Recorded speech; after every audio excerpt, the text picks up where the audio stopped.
The Zionist lobby represents a powerful political force in the Western world, but its influence extends far beyond government halls and into the very heart of Christian communities.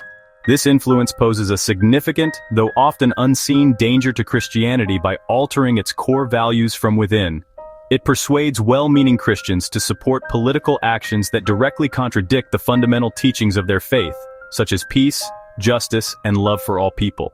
This is not a direct attack that can be easily identified and resisted. Instead, it is a slow and steady reprogramming of what it means to be a follower of Christ in the modern world, making believers complicit in policies that harm the vulnerable.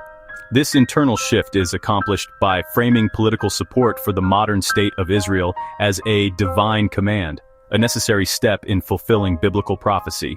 This narrative convinces millions of Western Christians that their faith requires them to offer unconditional backing for Israel's government and military, regardless of their actions. As a result, core Christian ethics are pushed aside. The call to be peacemakers is replaced with support for militarism and conflict. The command to seek justice for the oppressed is silenced when the oppressors are seen as allies in a divine plan. This gradual erosion of foundational beliefs is a profound threat to the integrity of the Christian faith.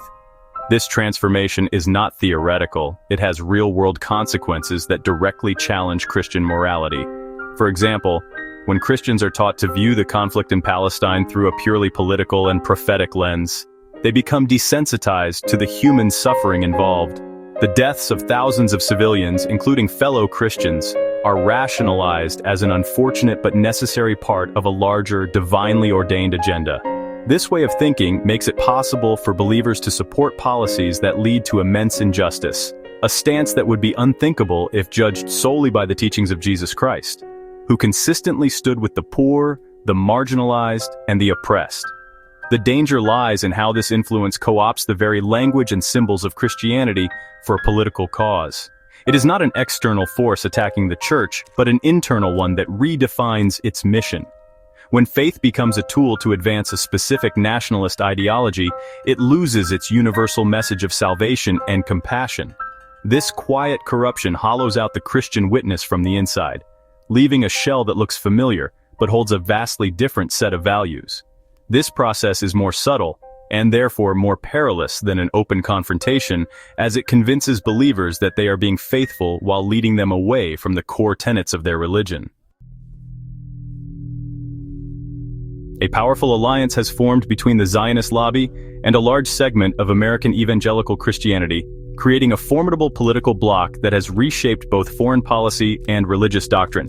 This movement, known as Christian Zionism, teaches that the modern state of Israel is the direct fulfillment of biblical prophecy, and that Christians have a religious duty to support it unconditionally. With organizations like Christians United for Israel, or CUFI, boasting over 10 million members, this group wields immense political power, influencing elections and pushing for aggressive pro-Israel policies. This partnership has effectively turned a theological interpretation into a political weapon, distorting Christian teachings to serve a nationalist agenda. The impact of this alliance is clearly visible in American politics. The Trump administration, for instance, appointed several prominent Christian Zionists to high-level positions, such as Mike Huckabee and Pete Hegseth, who use their faith to justify policies like settlement expansion and a confrontational stance toward Iran. This has created a situation where Christian leaders are actively campaigning for actions that escalate conflict, framing it as a Christian duty. In May of 2025, the Conference of Christian Presidents was launched to mobilize evangelicals to support Israeli policies, including the annexation of the West Bank.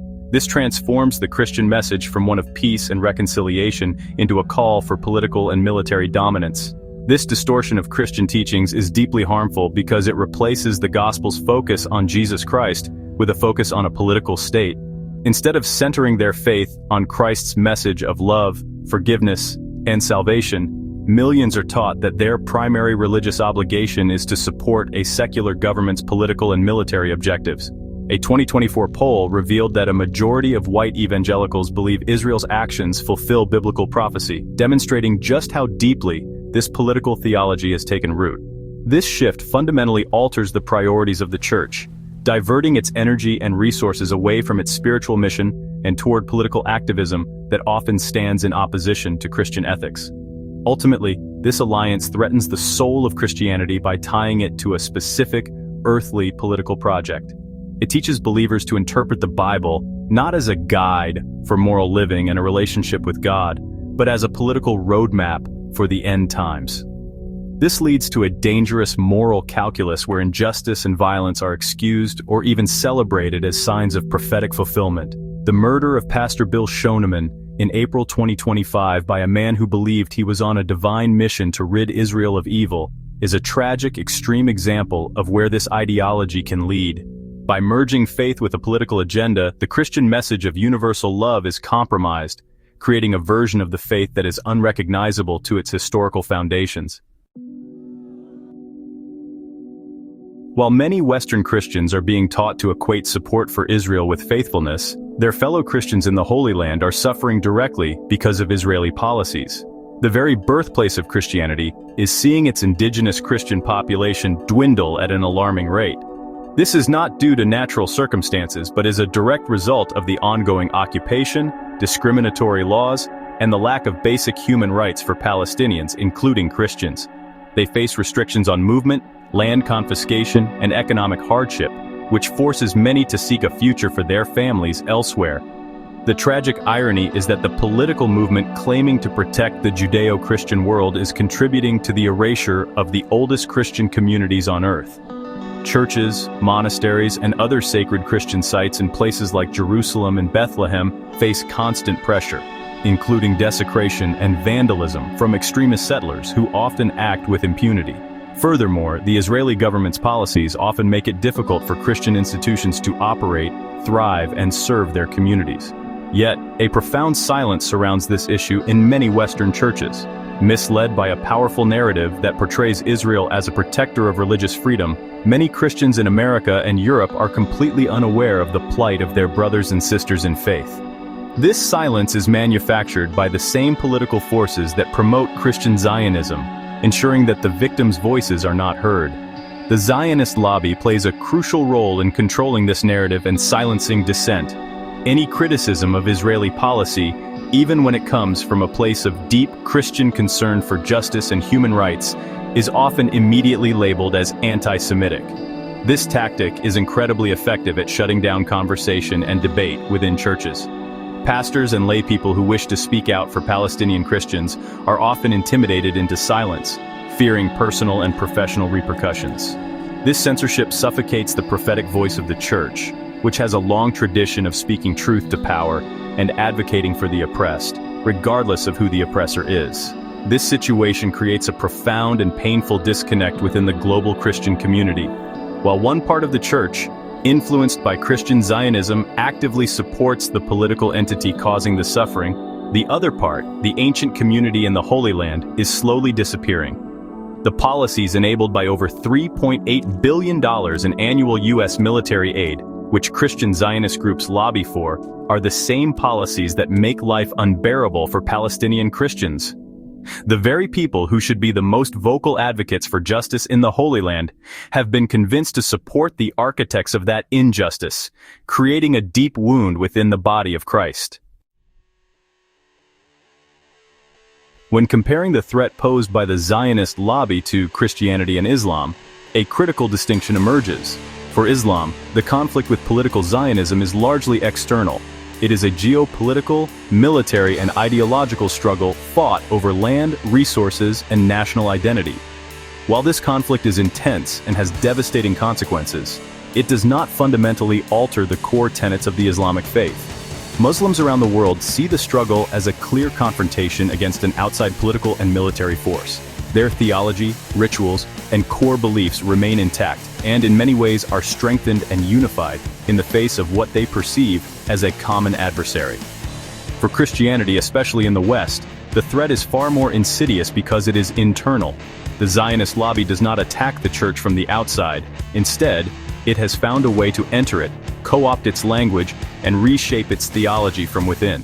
As discussed, the rise of Christian Zionism has effectively reprogrammed the faith of millions, turning a religion of peace and universal love into a political ideology fixated on nationalism and end-times prophecy. This internal corruption splits churches, dilutes core values, and rewrites doctrine to serve political goals. It is a quiet revolution that changes what Christianity is rather than simply opposing it. This internal transformation is more dangerous because it is harder to recognize and resist. An external enemy is easy to identify, but a threat that wears the clothes of faith and speaks the language of the Bible is much more deceptive. When pastors and popular Christian leaders promote this political agenda as divine will, it becomes difficult for the average believer to question it. This slow poisoning of the faith is arguably a greater existential threat than any external persecution. While Islam maintains its theological integrity in its confrontation with Zionism, Christianity risks losing its very soul to a political alliance that hollows it out from the inside. In conclusion, the Zionist lobby's influence represents a deeper and more subtle danger to Christianity than it does to Islam. While Islam faces an external political and military challenge, its core identity remains strong. Christianity, however, faces an internal crisis. The political theology of Christian Zionism has corrupted the faith for millions, making them unknowing participants in a political project that contradicts the teachings of Jesus. This alliance has silenced dissent, supported injustice against Christians in the Holy Land, and replaced the gospel message with a nationalist ideology. This slow, internal erosion of faith is a far more profound threat, as it seeks not to destroy the church but to transform it into something it was never meant to be. If you found this video insightful, please like, share, and subscribe for more content.